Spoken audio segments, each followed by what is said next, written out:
All right, to let you guys know, I start chemo next week. There's no cure for it. If it works, he's giving me 5 years. If it doesn't work, 2 years. I think it'll work. I'm praying that it'll work. For you too. But no matter what, there's no cure. I'm ready. I already said this before. I already called hospice. I already pulled my suit out with my shoes. Pulled the rosary out. Buddy, we're talking years still. We're talking 5 years, but you never know what happens in between. But we'll see what happens, that's all. Okay? I was born in Chicago, Illinois, in the Austin district. Back then it was all Irish Italian. We used to play out in front. We used to play in the church parking lot, kick football, play in the streets. My first job was in the Austin district where I lived as a cart boy for the grocery store called Leamington Foods. I went to the meat market, I went to the produce. Eventually, I was 33 years with the company and assistant manager. And I loved it. When you were a young adult, what did you do for fun? Well, they had the train cars on Division in Cicero, Brock's Candy Company. And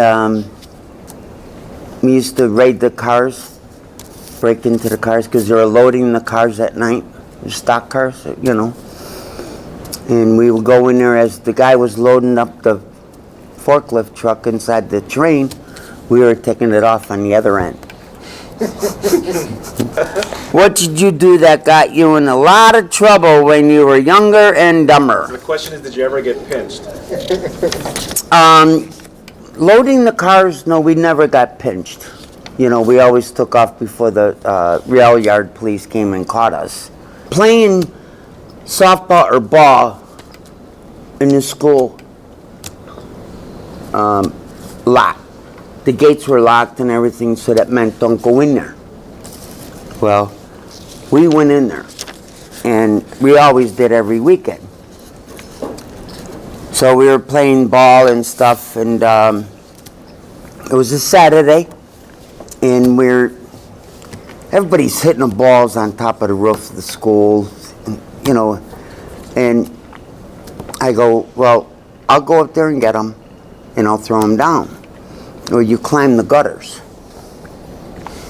And you go up there on the third roof, second roof, you grab all the balls. There was more balls up there than we hit, we know that.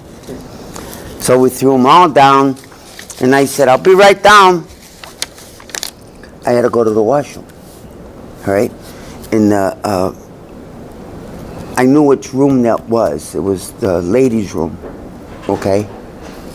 By the school office. So I open up the window and I go in and go to the washroom. Like a dummy, I flushed. And here comes the nun. How'd you get in here? What was your primary profession throughout your life? Driver for a computer consulting firm, 9 years. And then general contractor for 20 years. I like doing things with your hands and stuff like that. General contractor was my best. I enjoyed it a lot. The only place I haven't been to in the United States is California. Never been to California. People tell me it's just like Florida. Well, no, it's not. No, it's not. It's a big difference. You need to make that happen. Yeah. So California is the one that I just always wanted to go, but never had the chance. But has been the happiest moment in your life? 8 years ago, when I came down with my pneumonia and my first bout with the cancer, leukemia of the blood, my doctor he put me in St. Paul's house.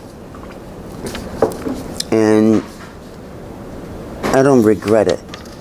Because without St. Paul's, I don't think I would be alive today.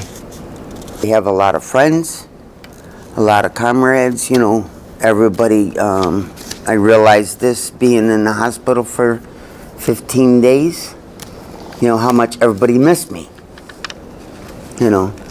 So, yes, St. Paul's is my moment in life. Lifespan, my whole lifespan in Chicago is Wrigley Field. Because when I was younger, my dad was a Sox fan, and my brothers and I were all Cubs fans because my aunt, you know. Yeah. So my dad said, "I'll take you to a Cubs game just to see what it's like." Well, he did, and he loved it. That really is Gail shares. Because the comment he made to me when I was little, I was 4. For a little guy, you got a big smile. Don't ever let it go to waste.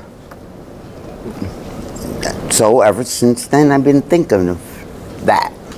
You know, your smile always carries what you're like. You know. Religious guy, they used to have the retreats, church at our school.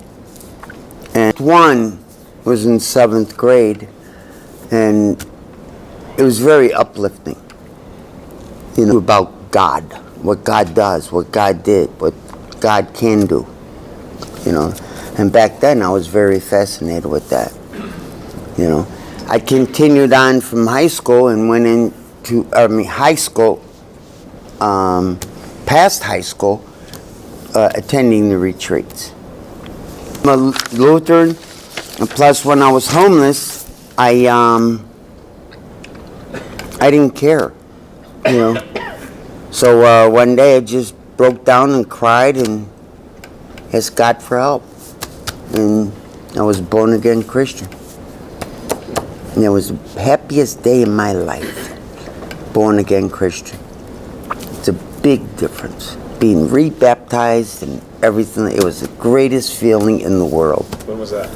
Being born in 99. You know, it was nice. That's awesome. Yeah. Gives you a lot of peace, especially at times like this, right? Oh, yes. Oh, yeah. I mean, in front of the casino, you know, and said, I need help. You know, and sure enough, I was walking down the street. And funny, this guy says, "You look lost." And I go, "Yeah, I am." And it was the pastor of that church. So. You kept in touch with him? Still do. Wow, what a testimony. That's incredible. Yeah. Still do. I think back then that even then, they looked up to me. You know, so when I became born again Christian, there's, say, a handful. And then when I was inside doing Bible study to the homeless, I had a group of 15 that I would, under my wing, that I would teach them the Bible, teach them what's life, what's outside of the streets.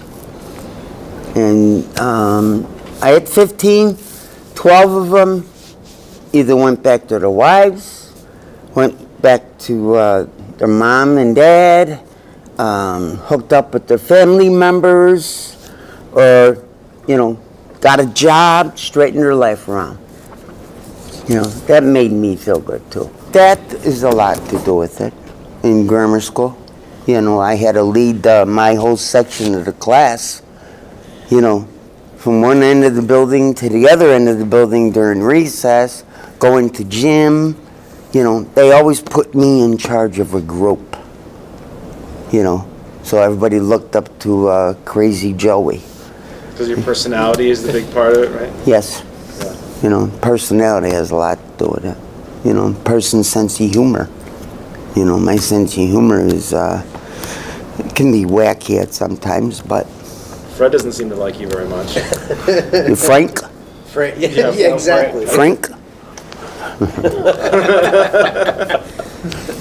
Frankly speaking. I've always thought that you've had a great laugh too. You know, Oh yeah, I know. I can tell that Joe's having a good time. Cool, I appreciate it. Okay, I'm glad. Thank you very much Joe. for giving me the opportunity.